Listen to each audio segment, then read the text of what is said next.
Hello students, welcome to Shikrayas Academy. This is Manisha, Current Affairs faculty from Shikrayas Academy. Today we are going to discuss the most important topic in news, that is ULPGM V3. So what is ULPGM V3? UAV launched precision guided missile has been finally trial succeeded. So before moving ahead into the topic, there is a quick announcement students.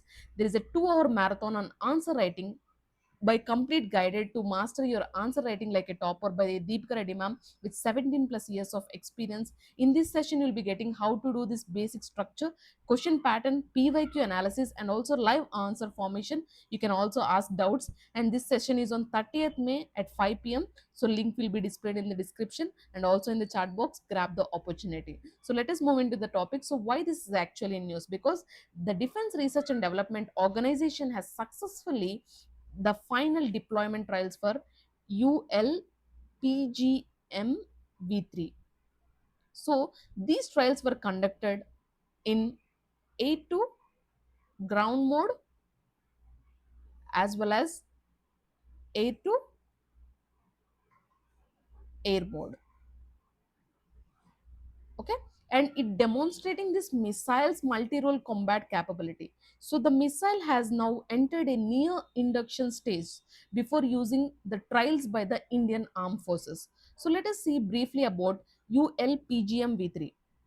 We have already discussed the full form is UAV launched precision guided missile, and this is developed by DRDO, and this version is V3 version.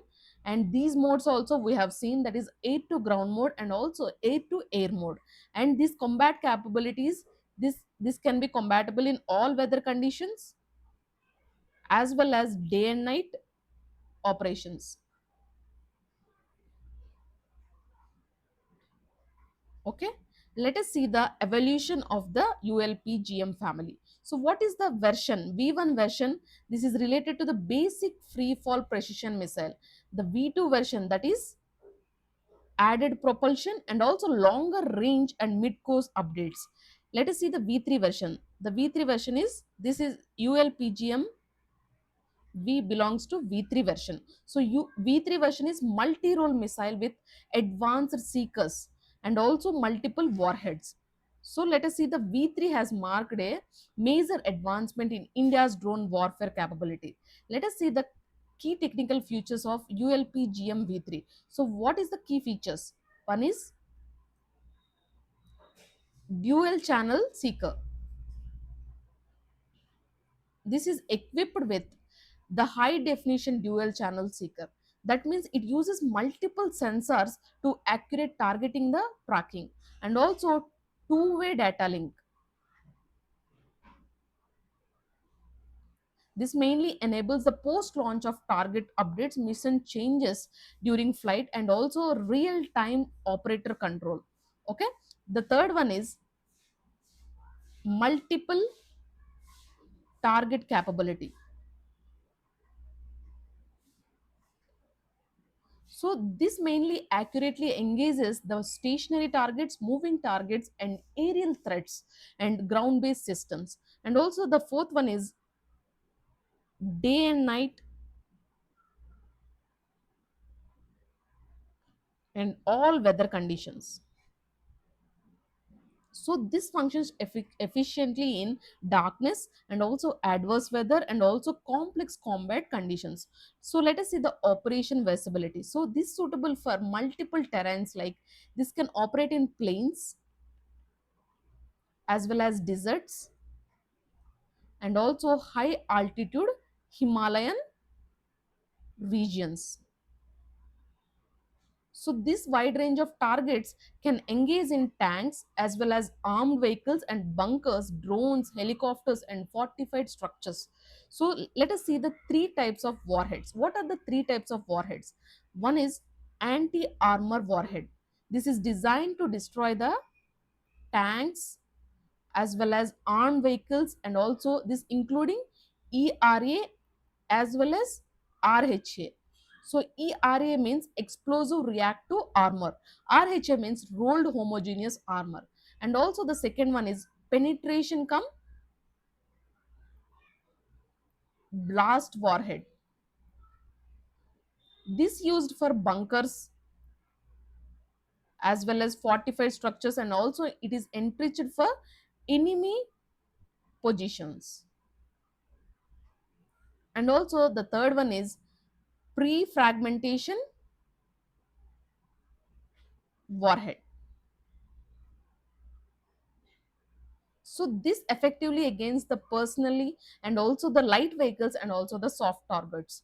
So let us see the indigenous development of ecosystem. So this component has nodal lab, that is research center IMRAT, and also the UAV integration is related to the new space research and technologies, and this development model is indigenous under Atmanirbhar Bharat. So the system reflects the India's growing self-reliance in the advanced defense technologies. Let us see the strategic significance. So this is important of drone warfare. This reflects the conflicts in the Ukraine and West Asia.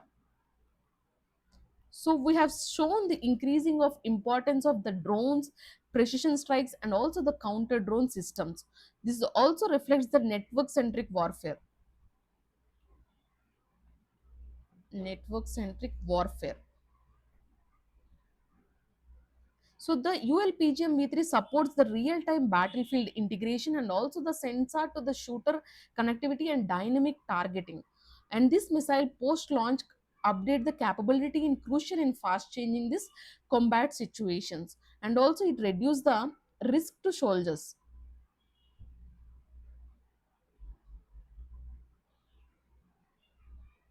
will be reduced, because the drone based weapons has minimalized the pilot exposure, and also it reduced the troop casualties and also allow remote precision strikes, and this is also scalable and cost effective warfare.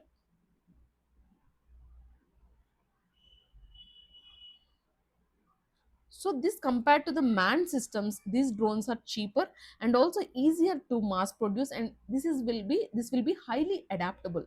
And why this is important for India? Because it strengthens the defense modernization and also boosts the Atmanirbhar Bharat and improves the border preparedness and expands the defense export potential. So let us see the way forward. So it accelerates mainly the induction into the armed forces, and also it integrates with long endurance UAV platforms, and it strengthens anti drone as well as AI enabled battle systems. It enhances the jointness between armed forces and also the defense industry. So, the ULPGM V3 represents a major leap in India's transition towards the next generation drone warfare and precision guided indigenous defense systems. So, let us have a quick prelims practice question. Consider the following statements about ULPGM-V3. The statement 1, it is a multi-role missile capable of both air to ground and air to air modes. The statement 2, it utilizes the dual channel seeker and two-way data link for real-time missions. The third statement, it is designed exclusively for desert warfare and lacks high altitude capabilities.